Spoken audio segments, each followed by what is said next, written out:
Dividend stocks, growth stocks, and value stocks are three very different types of investments that lead to very different results. In this video, we'll look at the common traits, pros, and cons, and how to find the best stocks for the three types using key metrics. First, we'll look at growth stocks, followed by value stocks, then dividend stocks. Be sure to watch till the end because in part 4, we'll go through the key takeaways and how to apply the information. By the end of this video, you'll know exactly what kind of performance to expect, what risks come with it, and how you can combine the three stock types into a portfolio. Part 1. Growth stocks. Most people buy stocks for two reasons. Either they expect the share price to rise so they can sell for a profit later, or they want steady cash payments through dividends. Growth stocks are companies expected to grow rapidly. These companies are often expanding faster than the market index. Growth stock companies usually reinvest most of their money back into the business to keep scaling instead of paying high dividends. That could mean building new products or services, more hiring, expanding into new markets, or heavy investment into research and development. Growth investors mainly care about one thing: rising stock prices. The bet is that future earnings will be much higher, and the share price will eventually reflect that. Every industry has growth stocks, but they are more common in tech, alternative energy, and biotech. Growth stocks are typically newer businesses with innovative ideas, though many have been around for over a decade as well. Growth companies often have fast revenue growth, strong expected earnings growth, high expected future earnings, decisive leadership, high price-to-earnings ratios, because investors are paying up for future potential, and exposure to expanding highly innovative industries like technology. Investors sometimes check the price-to-earnings growth ratio to see whether the valuation is excessive relative to the growth rate. So now that we know what growth stocks are, let's look at the pros and cons. Growth stocks' pros include potential for high capital appreciation. The main appeal of growth stocks is the chance for high increases in their share price over time. Next, we have compounding growth. Growth companies typically reinvest all or most of the earnings back into the business to create further expansion, research, and development. Exposure to innovation and disruptive trends. Growth stocks are often at the forefront of innovation across dynamic sectors such as technology, healthcare, and renewable energy. Diversification. Adding growth stocks to a diversified portfolio helps balance more stable, income-generating investments. Bull markets. Growth stocks tend to perform well during bull markets when confidence is high. And lastly, high market attention and liquidity. Successful growth stocks often attract significant investor interest, resulting in high trading volumes and liquidity, which makes them relatively easy to buy and sell. Now we'll look at the cons of growth investing. Growth investing can deliver huge returns, but many growth names are smaller and less stable, meaning the price can fall hard during downturns. Increased volatility and risk. Typically, growth stocks are more volatile than value stocks, meaning their prices can move significantly in the short term in response to economic conditions or company news. No or low dividend income. Growth companies usually reinvest all their earnings in the business to fund expansion and innovation, rather than paying dividends to shareholders. Higher valuations. Growth stocks often trade at high price-to-earnings ratios, which reflects the market's optimism about their future potential. This leaves less room for error. If the expected high growth fails to materialize, the stock can plummet. Economic sensitivity. These stocks are usually more at risk from economic factors, such as rising interest rates, which can reduce the present value of their future cash flows and put downward pressure on valuations. Company risks. Many growth companies are still in early development and face challenges such as intense competition and regulatory hurdles. Part 2. Value stocks. Value stocks are companies that the market is undervaluing, meaning the stock price looks low compared to the business fundamentals. The goal is to distinguish between a genuine bargain and a value trap, which is a stock that is cheap for a good reason. Value stocks should be trading below their intrinsic value, meaning their prices are low relative to their earnings, assets, or cash flow. This is often due to temporary market pessimism, making them attractive bargains for investors seeking stability and potential price appreciation when the market corrects its mispricing.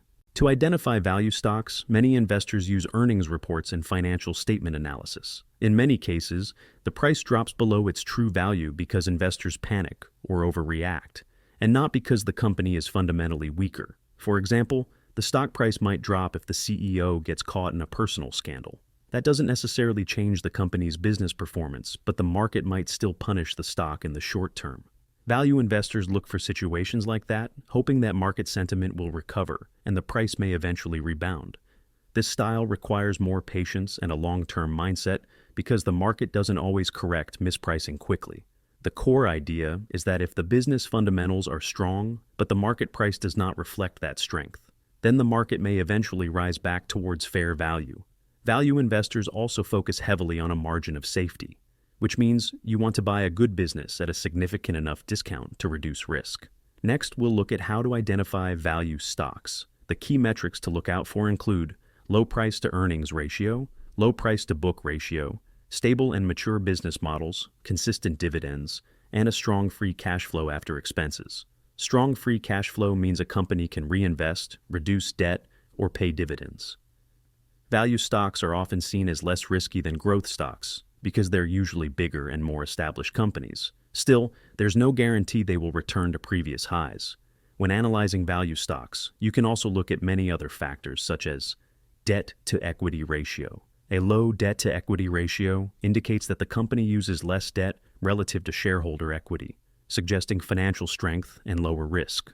Return on equity. This measures how efficiently a company uses its capital to generate profits. A consistently high return on equity, often above 20 or 30%, depending on the source and industry. Current ratio. This liquidity ratio, current assets divided by current liabilities, should ideally be over 1.50, indicating the company can easily meet its short-term debt obligations. Sales patterns and revenue trends. Compile quarterly and annual revenue data over several years, or at least 5 years as a standard benchmark.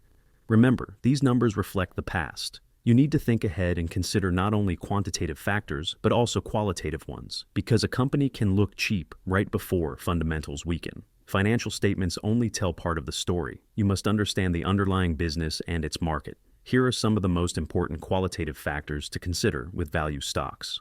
Firstly, we have revenue stream analysis. Clearly identify how the company generates income and the different dynamics of each business segment.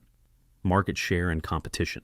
Assess how the company's top-line growth compares to its end-user market as a whole. Consistently faster growth than the overall market suggests the company is gaining market share and may have a competitive advantage.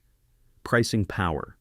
A strong company can increase revenue by occasionally raising prices without losing significant sales volume, indicating a strong competitive position. And lastly, management guidance. Compare the management's past revenue forecasts to actual results. Also consider the management team's core values, ethics, and track records. If you're learning something new, please consider clicking the like button and subscribing so you don't miss out on more videos like this. Next, we'll look at the pros and cons of value investing. The pros of value investing are, firstly, a margin of safety. The key principle of value investing involves buying stocks at a significant discount to their estimated true worth. This creates a margin of safety, providing a cushion against unforeseen events or errors in analysis and helping mitigate potential downside risk. Lower volatility. Value stocks are typically shares of established companies with stable business models and predictable cash flows. Potential for high long-term returns. By purchasing undervalued assets, investors can achieve substantial capital appreciation when the market eventually recognizes the company's true worth, and the stock price rises to reflect its intrinsic value. Income through dividends. Many value stocks are mature companies that generate consistent excess cash, which they often return to shareholders through regular dividends. Contrarian advantage. Value investors often buy stocks when they are out of favor with the general market due to negative sentiment or temporary setbacks, a contrarian mindset. And last, but not least, we have tax efficiency. Since value investors typically hold their stocks for the long term, often several years, they can benefit from lower long-term capital gains tax rates than those for short-term trading. So, what are the cons of value investing? Let's take a look. The first thing to be aware of are value traps. A major risk is that a stock may appear undervalued but is actually cheap because the underlying business is in permanent decline due to fundamental problems like poor management, an outdated business model, or a deteriorating industry. Time-consuming research. Identifying truly undervalued companies with sound fundamentals requires extensive and ongoing research into financial statements, industry trends, and management quality, which can be a significant commitment. Requires significant patience. It can take years or even decades for the market to recognize a stock's true intrinsic value. Value stocks can lag behind growth stocks, especially during strong bull markets driven by high-growth sectors like technology. This can lead to frustration and the feeling of missing out on other opportunities. Assumptions and flawed analysis. Calculating a stock's intrinsic value involves making assumptions about future growth and market conditions. If these assumptions are overly optimistic or the landscape changes dramatically, the analysis may be flawed, leading to losses. And finally, we have less excitement and media coverage. Value investing is often considered boring compared to the hype around growth stocks. Part 3. Dividend stocks. In the final part of this video, we'll look at dividend stocks. Dividend investing is pretty simple. When you purchase a stock that pays a dividend, it means a share of the company's profits is returned to shareholders, usually on a quarterly or annual basis. So, even when the share price doesn't move, you can still earn money just by owning the stock. That's why dividend stocks are often treated like an income stream. Income stocks are for investors who want cash flow from dividends.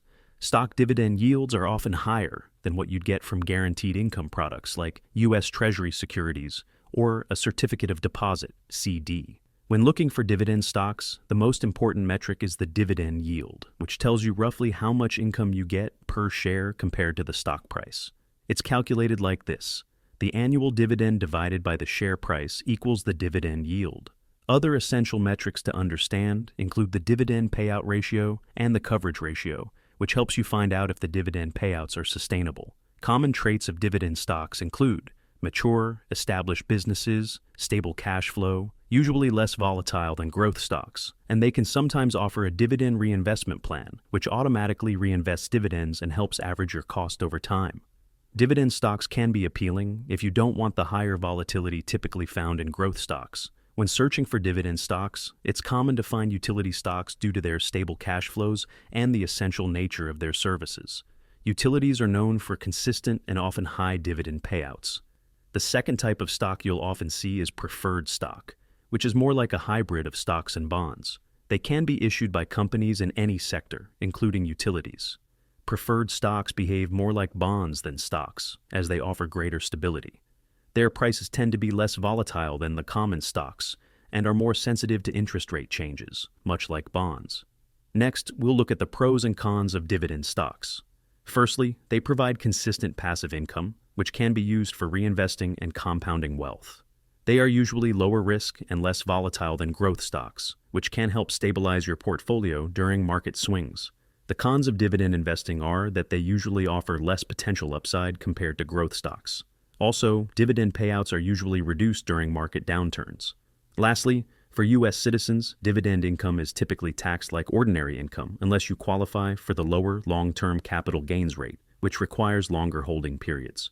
When considering dividend stocks, many beginners overlook that. When interest rates rise, dividend stock prices often drop. A classic example of a dividend stock being negatively impacted by rising interest rates is in the utilities sector, with companies like NextEra Energy experiencing price fluctuations tied to the interest rate environment.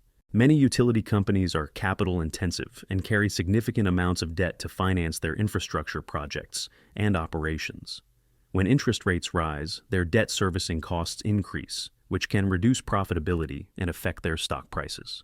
In the case of NextEra Energy, during periods when the Fed cuts rates, the stock price has been observed to climb, as lower rates benefit its business model. Conversely, during rising interest rate environments, the stock has faced pressure, with the share price being relatively flat or declining.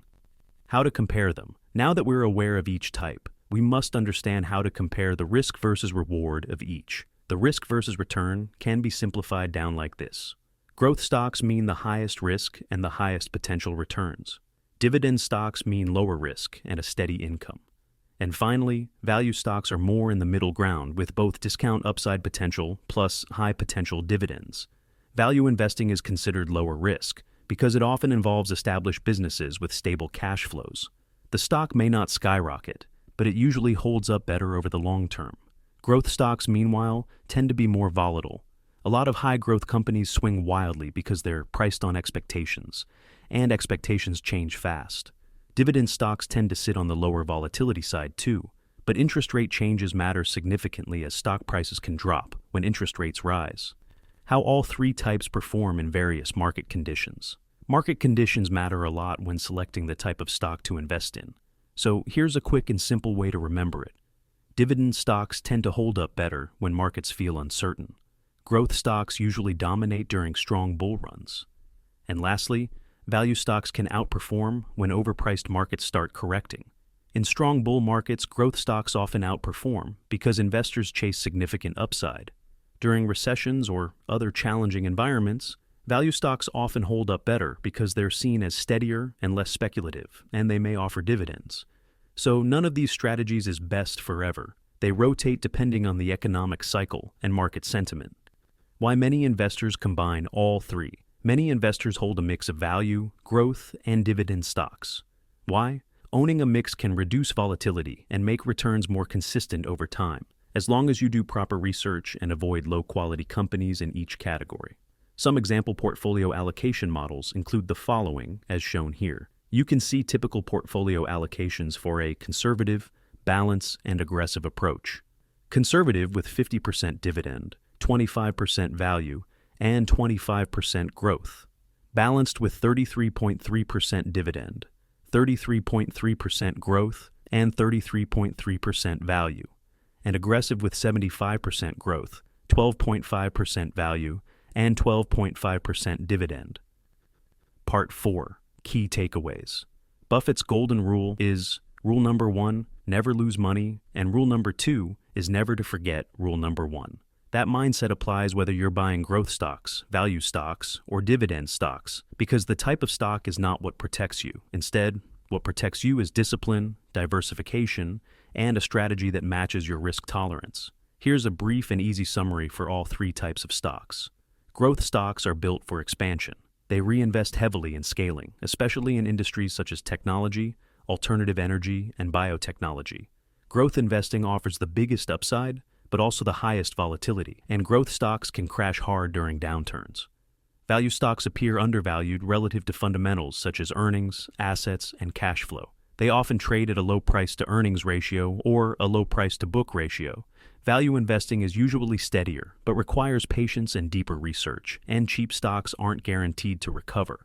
Dividend stocks provide steady cash flow and can stabilize a portfolio. However, dividends can be reduced during downturns, and income stock prices can drop when interest rates rise. There is no winner among value, growth, and dividend stocks. That's why many investors combine all three to balance risk and returns. The best mix depends on your investing goals, timeline, and how you handle portfolio volatility and risk. If you learned something from the video, please consider clicking the like button and subscribing so you don't miss out on more videos like this. Also, leave a comment if you have any questions and I'll be sure to reply. You'll definitely find this video useful to watch next. Thanks for watching and see you in the next one.